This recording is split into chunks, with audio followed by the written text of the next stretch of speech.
Le protocole NTP, ou Network Time Protocol, est un protocole Internet qui permet de synchroniser, via un réseau informatique, l'horloge locale de nombreux ordinateurs par rapport à une heure de référence.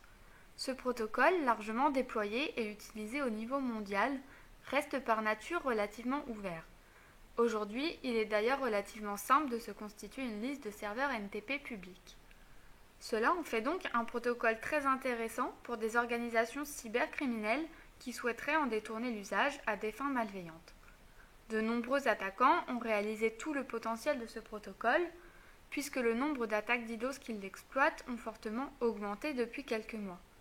Certains éditeurs tirent d'ailleurs la sonnette d'alarme à ce sujet, mais sans véritablement expliquer les mécanismes ni les mesures de protection à prendre. Nous allons donc voir précisément dans l'exemple suivant comment de telles organisations peuvent utiliser les infrastructures NTP pour lancer des attaques DDoS contre leurs victimes.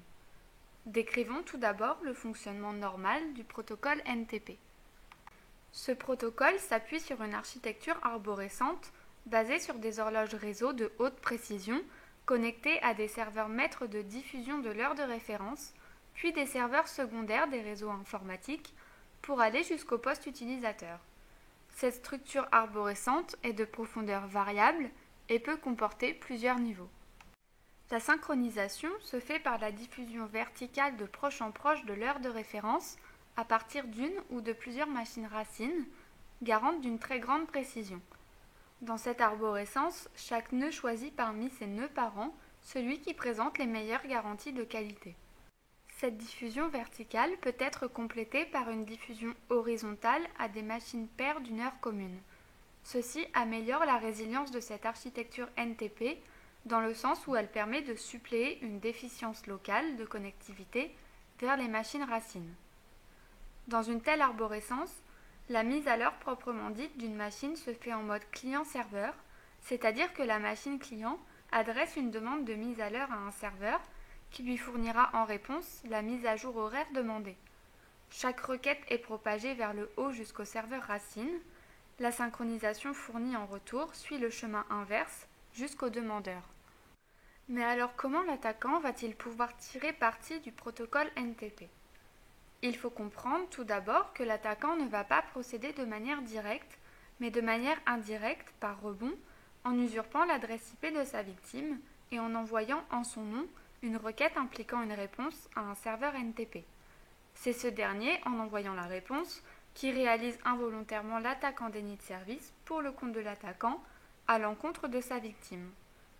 Cela aura notamment pour effet d'empêcher toute communication entre les utilisateurs légitimes et l'entreprise visée, affectant ainsi de manière significative l'activité de cette dernière.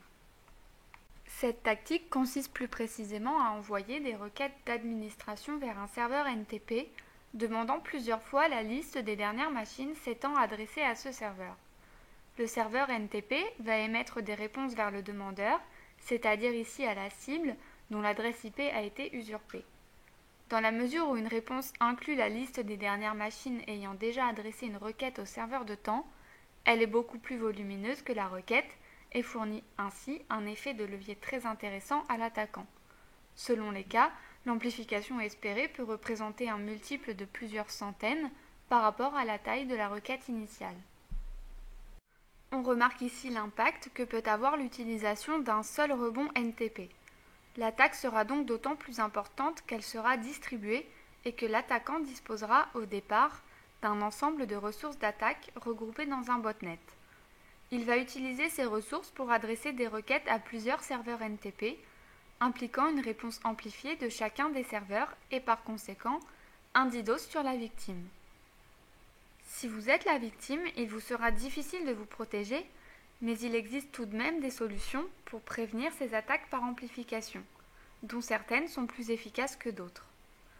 En effet, une stratégie de blacklisting simple, qui consiste à filtrer des sources répertoriées comme indésirables, sera inefficace contre un botnet intelligent, changeant régulièrement de rebond NTP et rendant ainsi inopérant le mécanisme de blacklisting face à une adresse IP source modifiée en permanence.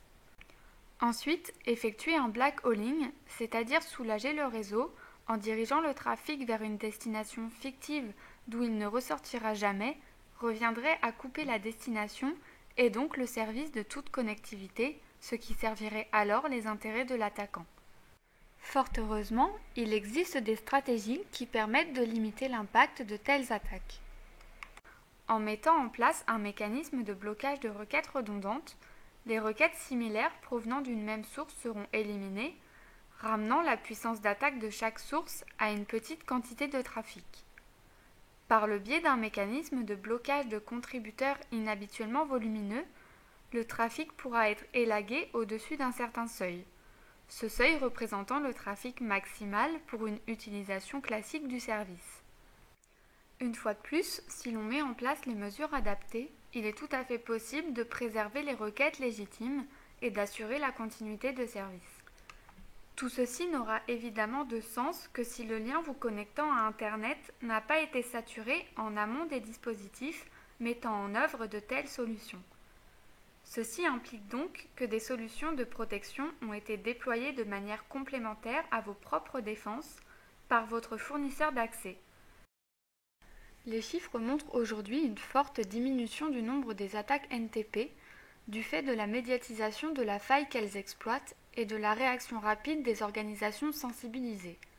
Les ressources disponibles pour les attaquants sont donc moins nombreuses et expliquent cette amélioration de la situation. Cela montre qu'une bonne connaissance de ces mécanismes d'attaque favorise leur limitation et nous encourage à poursuivre cette mission d'information, d'autant plus que d'autres infrastructures ou protocoles encore peu médiatisés sont à la disposition des attaquants pour lancer de nouvelles agressions. Nous vous en parlerons dans nos prochains épisodes.